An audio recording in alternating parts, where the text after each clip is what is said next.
Hello बच्चों, let's read the question. Question is which of the following is not a semi synthetic polymer. हमें बताना है कि चार ऑप्शन दिए हुए हैं, इनमें से कौन सा सेमी सिंथेटिक पॉलीमर नहीं है.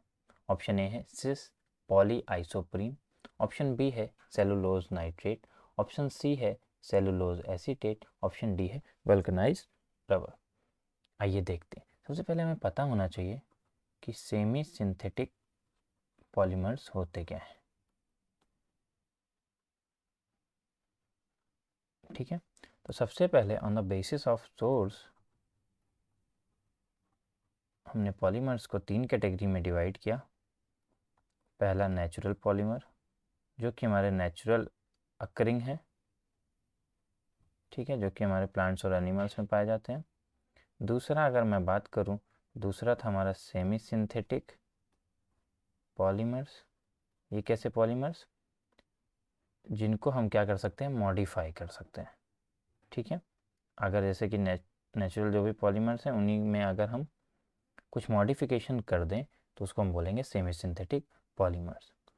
लास्ट है हमारा सिंथेटिक पॉलीमर्स, जिनको हम सिंथेटिकली बनाते हैं.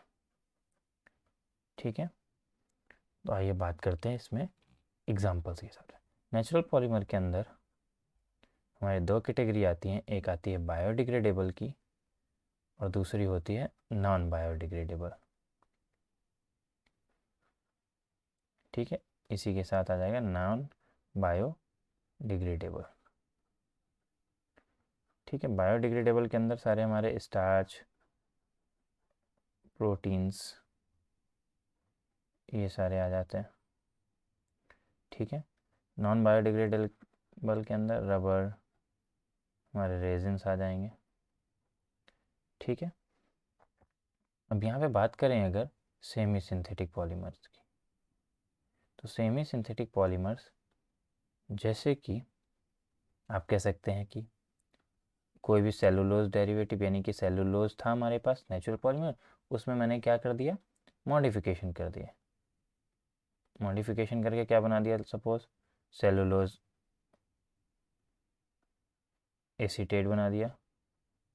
ठीक है, उसी का सेलुलोज का एसीटेट बना दिया तो क्या बन गया ये, इसी को बोलते हैं रेयन. सेलुलोज एसीटेट को क्या बना सकते, सेलुलोज नाइट्रेट बना सकते हैं. इसके अलावा कोई मॉडिफिकेशन आप कर सकते हैं और सेलुलोज के सपोज कोई भी डेरिवेटिव बनाएंगे तो सारे सेमी सिंथेटिक के अंदर आएंगे. दूसरा क्या होते हैं, वल्कनाइज्ड रबर. हम क्या करते हैं, रबर की प्रॉपर्टी को इन्हेंस करने के लिए इसको हीट करते हैं in the presence of sulphur, उसी को हम बोलते हैं वल्कनाइज्ड रबर.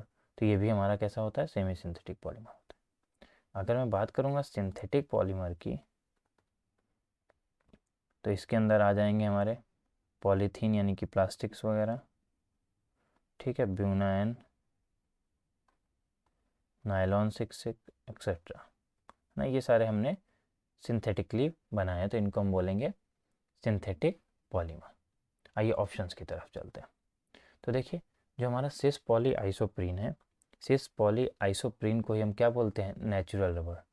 यहाँ पे लिख लीजिए, सिस पॉली आइसोप्रीन को ही हम बोलते हैं नेचुरल रबर. तो इसका मोनोमर क्या होता है, पॉली आइसोप्रीन. तो ये है नेचुरल रबर. तो ये तो हमारा सेमी सिंथेटिक पॉलीमर नहीं होगा, और यही हमें देखना था कि सेमी सिंथेटिक पॉलीमर कौन सा नहीं होगा. तो हमारा ऑप्शन ए तो सही है. ऑप्शन बी में देखिए, सेलुलोज नाइट्रेट, अभी मैंने बताया cellulose derivative semi synthetic polymers होते हैं. सेलुलोज एसीटेट भी सेमी सिंथेटिक है. ऑप्शन डी वल्कनाइज रबर भी हमारा सेमी सिंथेटिक है. तो हमें बताना था कि कौन सा not a semi synthetic polymer है. तो इसके लिए हमारा जो करेक्ट ऑप्शन हो जाएगा वो हो जाएगा option A. Option A will be the right answer for this question. Thank you and best of luck.